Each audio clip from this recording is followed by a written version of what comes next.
Hey, Bishop E.L. Usher coming at you. Have you heard the news? We are moving with grace, and I'm so excited. All things new. We don't want nobody left behind. We don't want nobody left in the ship. And so let me give you this new address. I am so excited to share with you our new place of worship. I need you to do me a favor to help me get this information out. Everybody that you know, make sure they're connected to us. Let me give you that address because all things are new, so it's new to me. It's 3225 West Orem Street, Houston, Texas, 77045. I am so excited about this great move, this great opportunity that God has given us to reach the world through the love of God. Let's connect.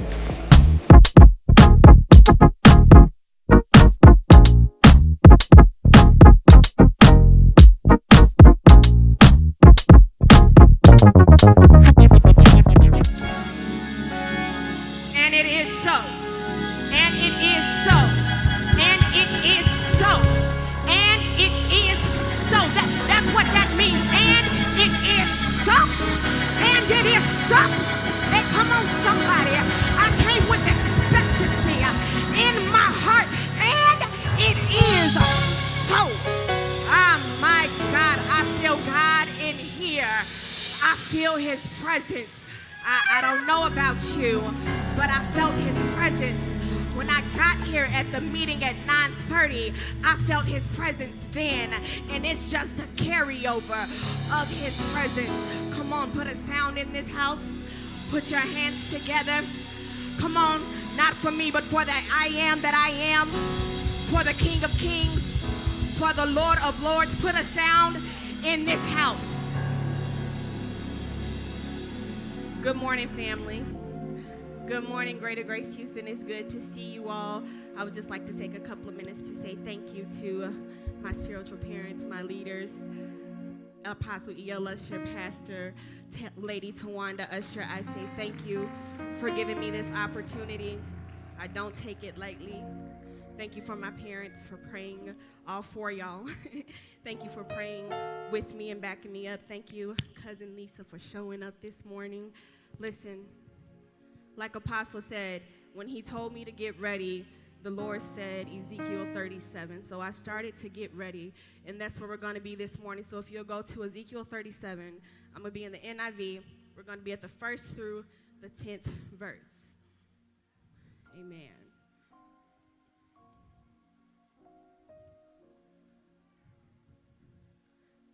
The Lord took hold of me, and I was carried away by the Spirit of the Lord to the valley filled with bones. He led me all around among the bones that covered the valley. They were scattered everywhere across the ground and were completely dried out. Then he asked me, Son of man, can these bones become living people again? O sovereign Lord, I replied, you alone know the answer to that. Then he said to me, speak a prophetic message to these bones and say, dry bones, listen to the word of the Lord. This is what the sovereign Lord says. Look, I am going to put breath into you and make you live again. Come on, somebody shout it, live again. I will put flesh and muscle on you and cover you with skin. I will put breath into you and you will come to life. Then you will know that I am the Lord. So I spoke this message just as he told me. Suddenly I spoke. There was a rattling noise across the valley. The bones of each body came together and attached themselves as complete skeletons. Then I watched muscle and flesh form over the bones. The skin formed and covered their bodies, but there was still no breath in them. My God, still no breath in them. Then he said to me, speak a prophetic message to the winds. Son of man, speak a prophetic message and say, this is what the sovereign Lord says. Come, O breath, from the four winds. Breathe into these bodies so they may live again. Somebody say it, live again. So I spoke the message as he commanded me, and breath came into their bodies. They all came to life and stood on their feet, a great army. God, I ask that you decrease me so that you may increase, Father, so that your will and your way may happen. Go ahead and take your seats. I just want you to talk to somebody next to you, even if you got to look across the way if they're not making eye contact with you, and just let them know. If I was going to give this a title, I would just say, breathe again. Yeah, breathe again. Let it sound great in this house. Say, breathe again. So I just need you to recognize, we're just going to walk the text this morning because this text in itself is very powerful. If you were listening, the word has already been preached, but let me just break it down a little bit more for you so you can understand. That's all I'm trying to get you to do, is to understand what happened with Ezekiel in this moment. God took Ezekiel, he took his prophet, he took him low. Most times, or we see often, when God grabs one of his sons, one of his daughters, when he takes them to a mountain. Even Jesus went to the mountain, but when they ended up in a place of a den or someplace low, it was typically because they were standing on what God told them. But God took Ezekiel low. He took him to a valley. Yeah, and not only did he guide him to a valley, he decided that it needed to be a valley where there was nothing surrounding Ezekiel but death. There was nothing around him but death. Ezekiel was surrounded by what was once alive. But I have to help you realize that in this valley of death, it wasn't a fresh death. It wasn't a death where flesh was still there. It wasn't something that just died yesterday. It was something that had to take the time to decompose and to break down to the point where even the bones themselves didn't even have any moisture. They were dry. It was a dry area of death. But even in the valley, surrounded by death, surrounded by what was dried out, Ezekiel was able to remain focused. Ezekiel had that kind of relationship with God. You see, he knew that he could take Ezekiel to some uncomfortable circumstances and put him in a situation that might make most folks cringe or make most folks just want to walk away. Oh, come on. He put him in a valley where there was nobody around him to even encourage him or to talk him into or to talk him out of what God was trying to do. That's where he took him. He had enough faith in the man of God. You see, it couldn't have been me in that valley. I don't know about you, but in that valley, surrounded by something that couldn't even talk to me or give me encouragement, I would have had a ton of questions. You would have too. The main one being, God, you could have taken me anywhere. You could have surrounded me by the living waters, but you had to make your point known, surrounded by death. He took him to this area. He entered the valley, and Ezekiel did one thing. He did one thing, and I got to take note of it. Ezekiel remained focused. He didn't take his eyes off of God. He didn't get in the valley and shut his ears. He didn't get in the valley and close his eye. He did not go to the valley and die. No, Ezekiel kept his focus on God. So in the valley circumstance, it's key, it's pivotal that your focus is to remain on God. God brought me to the valley. He brought me to death, but my focus is remaining on him. This is not the time. This is not the season. This is not the year where your focus is off of God. Your focus is to remain on God. My God, he brought him to the valley of death. Ezekiel understood where he was. He understood that there was no hope here. He understood that maybe this is where dreams come to die. You see, he understood this is where things get cast off. He understood this is not where people come for a celebration. No. He understood that this was a place where somebody felt the life had been emptied out of them, where they felt everything being drained from them. Ezekiel knew that's where he was. This was a place where draining happened. my God, areas that were hidden, that seemed lifeless, came here. We might have walked away from this valley. I might have walked away when there was nothing around. I might have walked away when I felt like there was no reason to be here because it seemed to be dead. It seemed our hope was lost. It seemed that faith was not even necessary here because you see, it was no life. It was a bone pit. That's what it was. But Ezekiel stayed there and he understood that it was time, that it was time. It was time for breath to come back. He knew it was time. It was time for something to shift. God brought me to the valley to show me what was dead, not just so I could see it, but to let me know that it is time for some things to shift. It's time for these bones to move and breathe again. It's time, it's time, it's time, it's time, it's time. So calm down. Calm down. I gotta walk the text. Y'all making me excited. So here in the valley, God brought Ezekiel.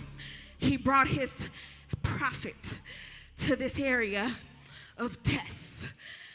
He brought his prophet to this valley of death. He brought this prophet to this place of hopelessness and faithlessness just so he could ask him a question.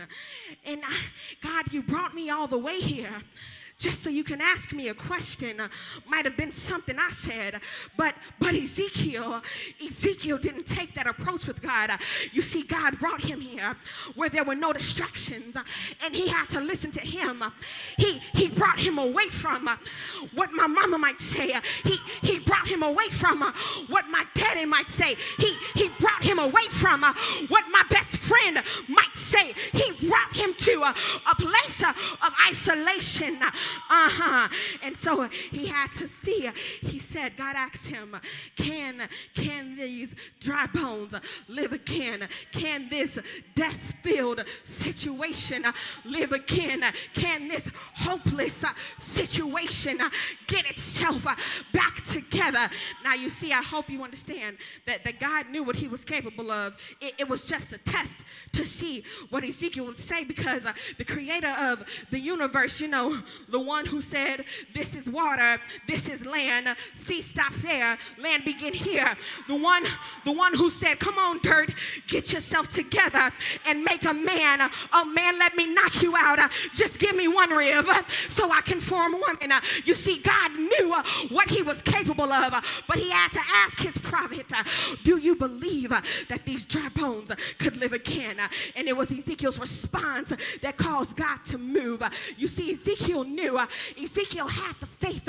Sometimes it's not a question of your faith, because you got the mustard seed faith, and we know that mustard seed faith moves the mountains. It wasn't about the faith part.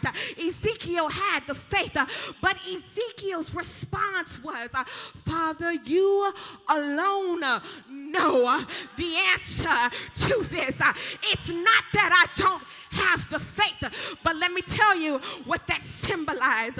When Ezekiel said, Father, you alone know what the answer is, it was submission in his faith that caused God to respond.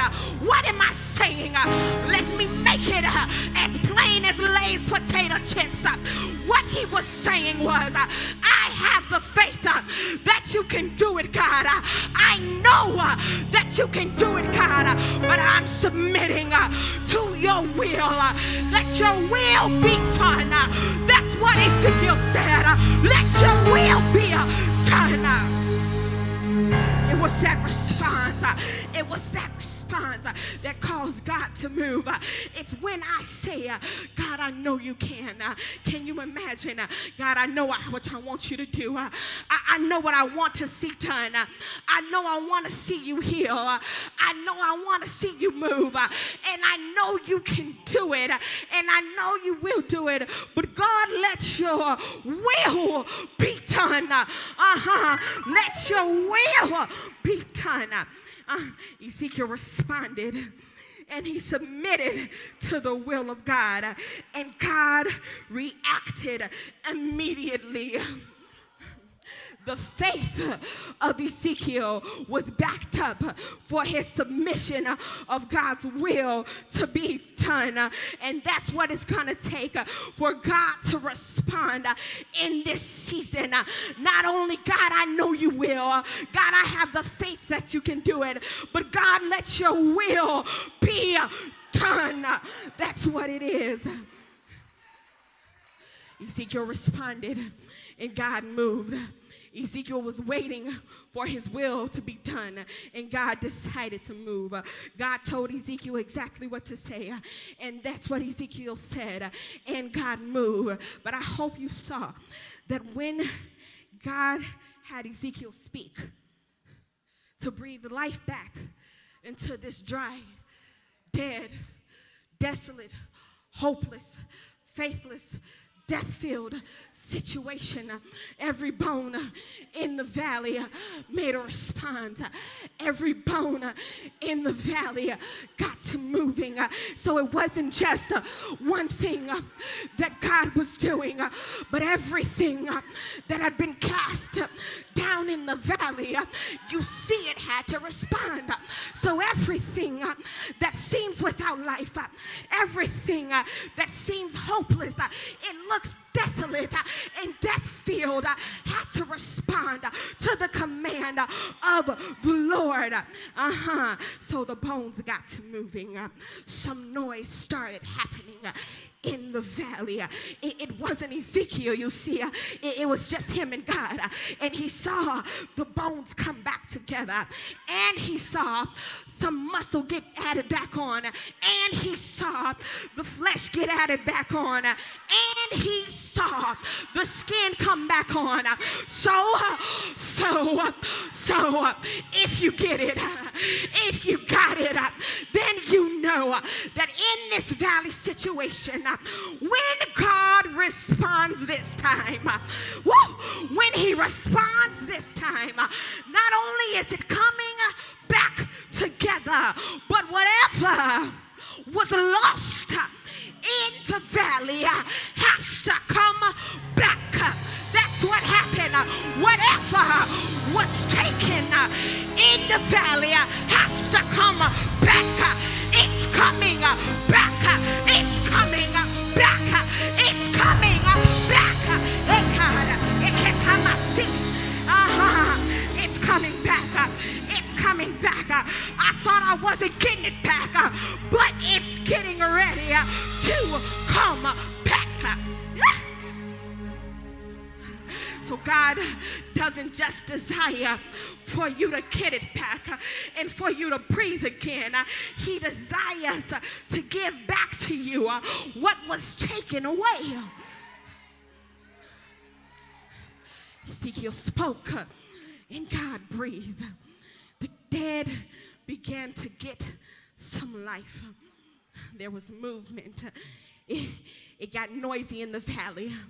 What was dead felt the breath of God, and it couldn't stay still. What was dead felt the breath of God, and it had to respond. You see, what was dead had to start making some noise to let you know I'm still here.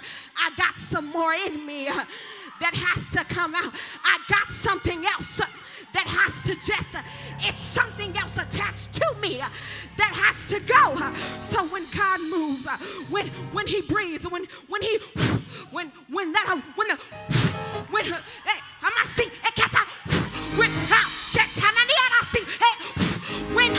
my God, when he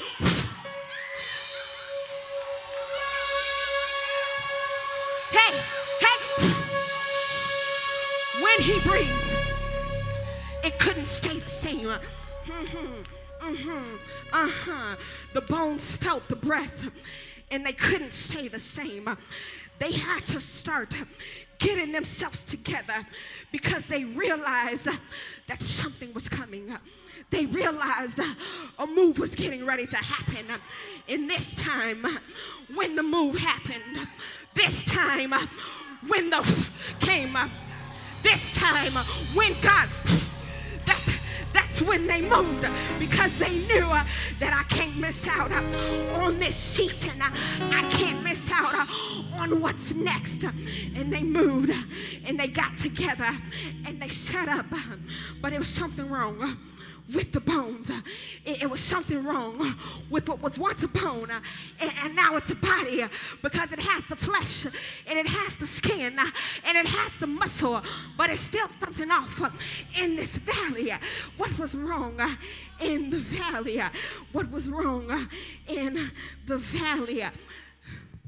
Let me tell you, Ezekiel, God's prophet, the prophet saw, and he realized something's off with this situation. I see the bodies, and they seem to be alive. They got the arms, and they got their legs. And some noise was made, which signifies life, because I heard something, but something still appeared to be missing. What was wrong with the bodies? They were living, but still dead. You see, they were living, but still dead. They felt the of God, and they got together, but they forgot to do something. Ezekiel saw, and he noticed. He said, now these bodies, you see, they seem to be alive, but it's not a single body that's sitting up, that's standing up, that is breathing. They're just sitting dead, walking dead, breathing, not breathing, teaching dead, serving dead, singing dead, praying dead. It was something wrong with the bodies. It was something wrong in this valley. I thought after that everything would have gotten together, but the bodies forgot to inhale the breath that God let out. So, let me tell you, sometimes we miss the inhale when we feel the, because I get excited when I feel the, and when I feel the, I get up and I move, but I moved and I forgot to inhale, so I missed what God was trying to do, because I got ahead when I felt the.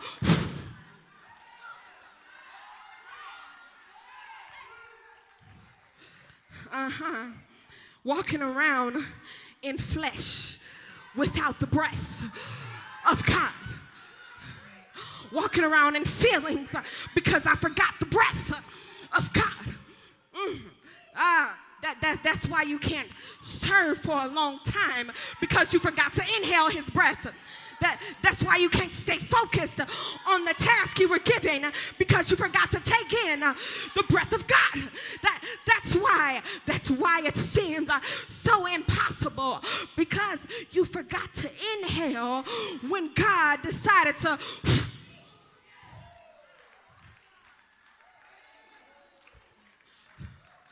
I'm sorry.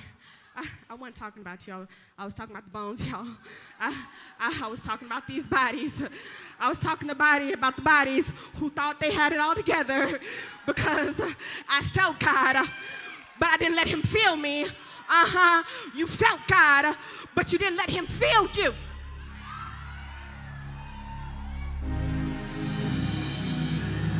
I gotta take in. I gotta take in what God is, what he's blowing, what he's giving, because it's something in the wind of God that just helps everything come together. So Ezekiel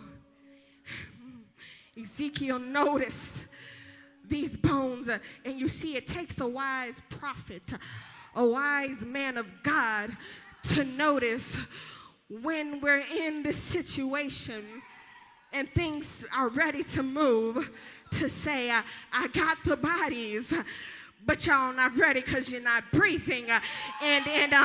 Ezekiel took the time, and he didn't say, let's go, let's move from here. No. What Ezekiel did was he decided to talk to God, and he decided to prophesy. You see, there was the first command for the bones to breathe and live again. But then there was a second command that Ezekiel made. He talked to the wind, and he said, wind, fill these bodies.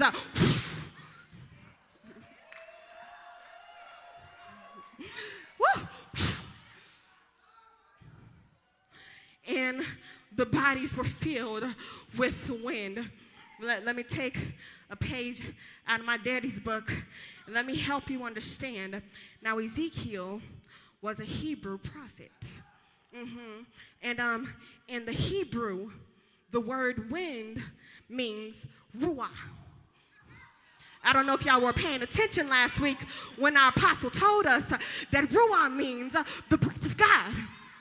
So Ezekiel commanded the breath of God to fill the bones, the bodies in the valley. And that time, when the wind went into the bodies, what happened was that the bones and the bodies got themselves together, and they were able to stand up strong. They stood up strong. The breath of God filled what was dead, and life was brought in back to what seemed to be a hopeless, helpless, death-filled, faithless, a desolate situation. Got filled when the ruah hit. What did the ruah hit? It hit the lungs, and when it hit the lungs, it caused things to change. This time when the wind releases, this time when the ruah is released, this time when the breath of God is released, it's not just going to be I felt the wind, but it takes you to inhale. I gotta take in what God is releasing, and when the ruah hits, the way you prayed won't be the same. When the ruah hits, the way that you worship won't be the same. When the ruah hits, the way you sing won't be the same. When the breath of God hits your life, and when it flows, when you get filled with the breath of God, things won't be able to shake you the way they used to shake you. You won't be operating halfway, but you'll really be all in. You'll really be all in. When you take it in this time, it won't be the same. When you breathe in the breath of God, when you allow it to hit your lungs, the shift of God in your life will look so different from where it did a long time ago.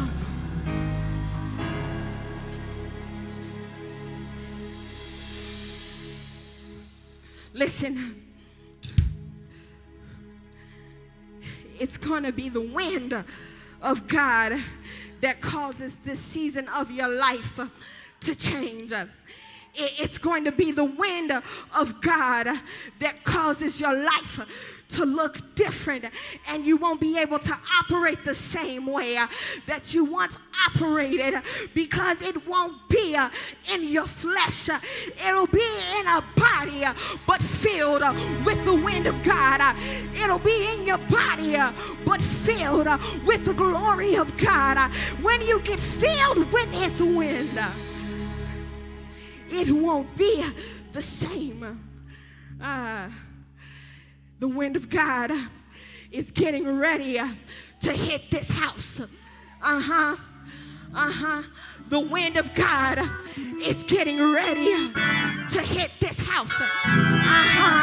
The wind of God is getting ready to hit this house. I felt God when I was in this building, but what he's sending now is his wind, and your response to the wind hitting you is to inhale and take in the wind of God. The wind of God is coming.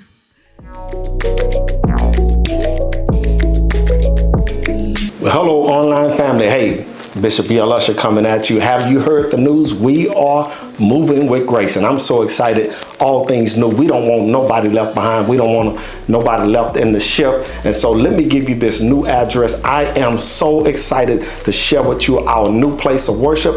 I need you to do me a favor to help me get this information out. Everybody that you know, make sure they're connected to us. Let me give you that address because all things are new, so it's new to me. It's 3225 West Orem Street, Houston, Texas, 77045. I am so excited about this great move, this great opportunity that God has given us to reach the world through the love of God. Let's connect.